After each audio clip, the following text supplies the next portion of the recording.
All of these game devs are losing their minds lately, and it's pretty hilarious. Dead by Daylight developer allegedly forcing employees to undergo Wheel of Privilege DI training. Wheel of Privilege? I mean, seriously, that's got to be one of the lamest things I've ever heard. God of War director David Jaffe blames YouTube grifters for killing Dragon Age the Veilguard and compares transgenderism to being black.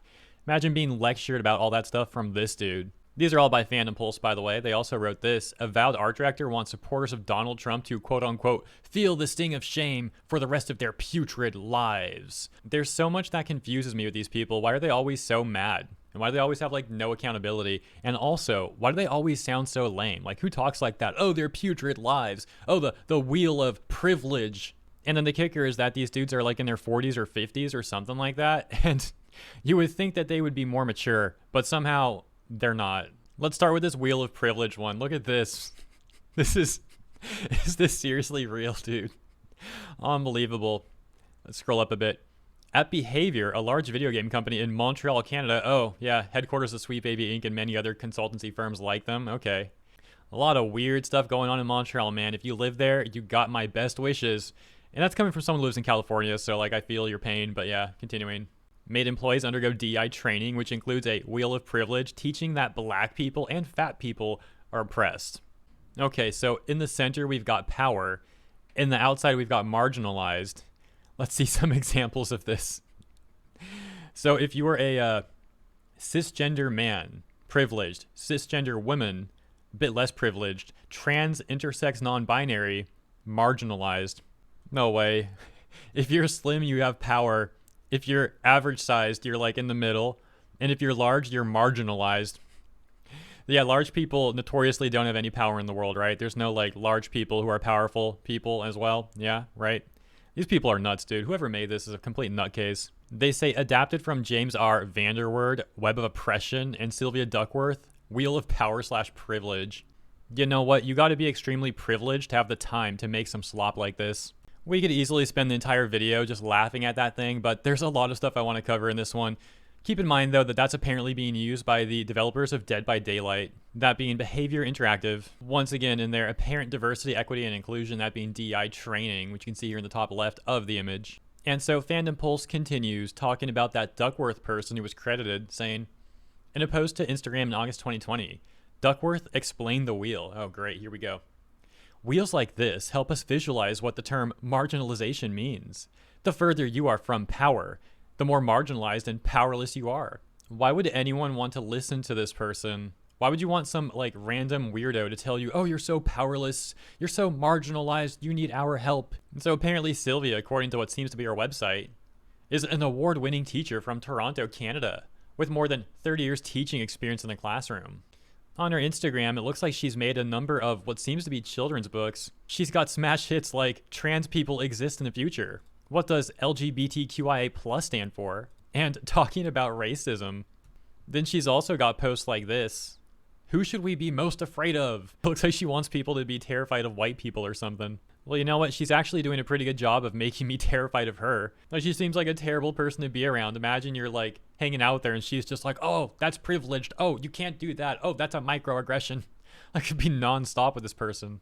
But hey, I guess the Dead by Daylight devs would disagree. They must think this person's brilliant or something if they're using her teachings in their own DI training course. Now let's check out this one. Avowed art director wants supporters of Donald Trump to feel the sting of shame for the rest of their putrid lives. Says this guy apparently. And Avowed is that game set to release in February 2025, action role-playing game by Obsidian Entertainment. In a post to Blue Sky ahead of the elections in the US, Matt Hansen reacted to a post from Thane Greenwood who wrote, I also firmly believe that we need to crush these people's spirits into what? Into blood and earth, not be nice to the immoral supporters of an aspirational gore-soaked director. Wait, this person's the one who's talking about like crushing people into blood and then they complain about gore? Did I read that correctly? What a hypocrite. Hansen replied to this writing, they need to feel the sting of shame for the rest of their putrid lives, TBH. And that is me being nice. It was also uncovered that he advocated for discrimination against white people in at least a couple of posts over the last half decade. Back in 2020, he wrote, reminder to black artists out there who are looking for portfolio reviews or job advice. My DMs are open, and you will always have my priority. We got too many crusty white dudes in this field. Please let me help you replace me one day. I want to go back to living in the woods. We got like a max level white savior right here. More recently, in March 2024, he responded to Elon Musk, who said, "It should not be acceptable for any company in the gaming industry to be racist and sexist against white guys." Hansen retorted, "Oh, Elon, you sweet summer child. This will only embolden me, you sad sack of shit."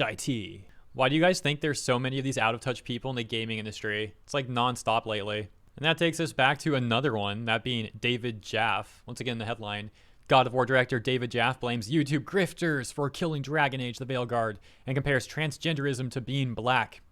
In a video uploaded to his YouTube channel, which appears to be a clip from a live stream, Jaffe answered a viewer question about the gaming community ruining the game. When you say that the gaming community ruined this game's success, I mean, you know, I don't think that's entirely fair, but I think there is a lot of truth to it. If you're EA, you've got to kind of prepare for the market winds that you're sailing into and all that. And so they should have been prepared to counter, and they weren't. Really, at this point, all that gaming community that you're talking about has done is they've made it so they've actually made games worse, which is what they say they're trying to not do. Because they have the charismatic grifters that make the videos that for whatever reason people respond to.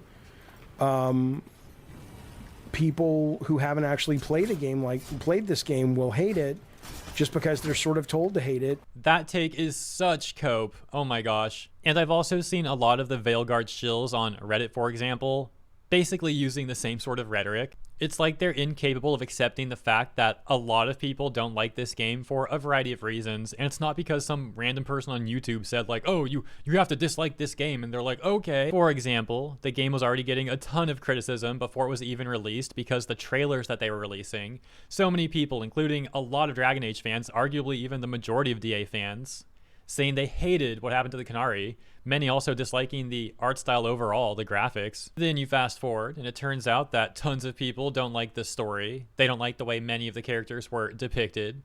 They don't like the lack of options and how you're forced to be this like virtuous, good hero. And while some people liked the combat, a lot of people also didn't like that either. And these, of course, are just a few examples. David Jaffe could even go on Steam and take a look at the reviews here, where they're aggregated, taking a look at the negative reviews if he really thinks people just don't like it because of YouTube grifters. I mean, look at this, man. These people got pretty good amount of hours played, 94 hours, 25 hours, 62 hours.